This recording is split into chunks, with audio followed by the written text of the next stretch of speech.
We are in between Rosh Hashanah and Yom Kippur. We are at a few hours of commemorating, celebrating the holiest day in the Jewish calendar, Yom Kippur. On Rosh Hashanah, according to our tradition, we are inscribed in books that are before the Almighty. If we do good things, we will be inscribed in the book of life. And on Yom Kippur, a seal is put on it. The verdict is complete on Yom Kippur, even though our sages say there's another opportunity really in Hoshana Rabbah. On Hoshana Rabbah, there is something called the kvittel, which is a little piece of paper you're going to receive. There's another opportunity to change the destiny for the following year. In a sense, maybe our rabbis are trying to tell us that the entire concept of teshuvah is a process. So what is this process about?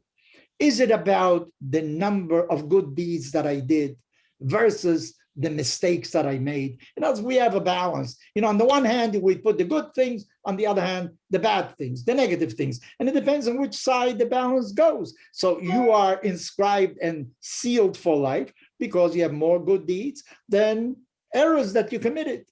But on the other hand, our rabbis teach us that not all mitzvot are really the same. We have no idea what is the merit of doing a mitzvah. Take a look. Our Torah says that if you honor your father and your mother, you're going to live long.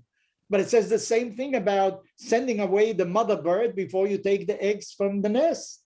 How can you compare honoring a father and mother with sending the mother away before you take the eggs? Obviously, it's very different. We have no idea what the merit is for a good deed and what the punishment really is for an error we commit. So in a sense, you cannot add mitzvot. It is not a question of, I have 70 good deeds versus 50 mistakes that I made, therefore I have a super habit of 20.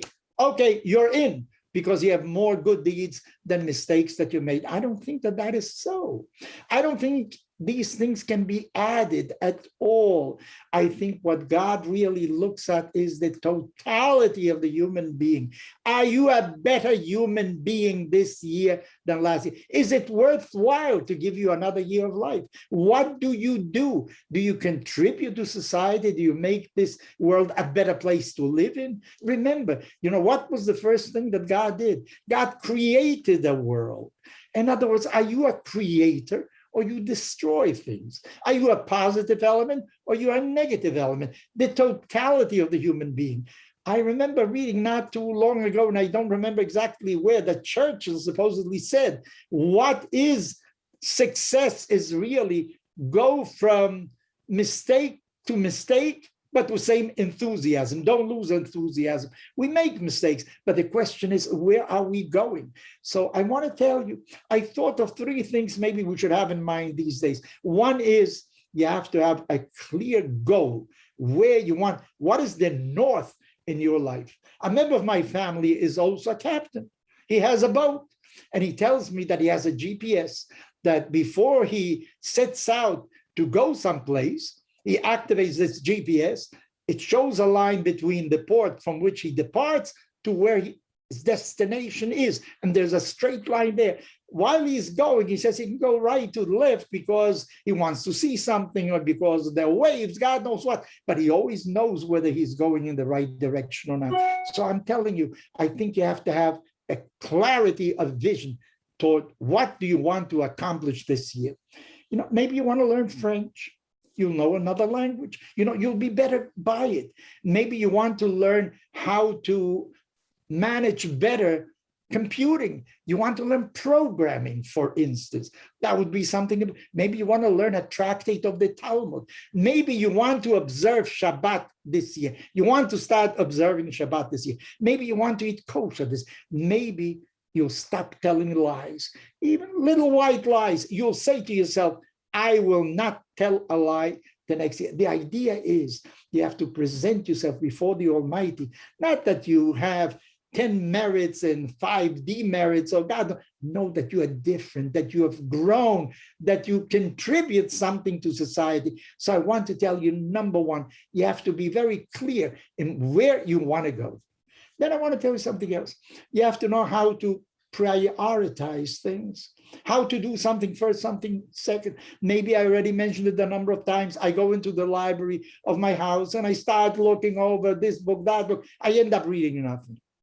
However, when I have a certain issue to resolve, somebody asks me a question, I know exactly which book I have to look and which other book I have to look, and I try to resolve the, maybe you're going to tell yourself that this year you're going to do homework with your children.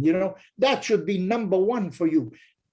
There are things that you have to do, but you also have to give them an order. What are you going to do first? What are you going to do second? Bear that in mind.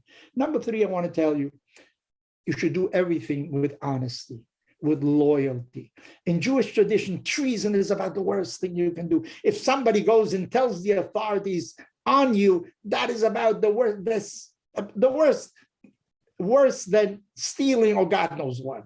So try to be loyal, consequent with other members of society, with members of your family. Above all, be truthful and loyal to yourself. Remember, you're going to stand before the Almighty next year.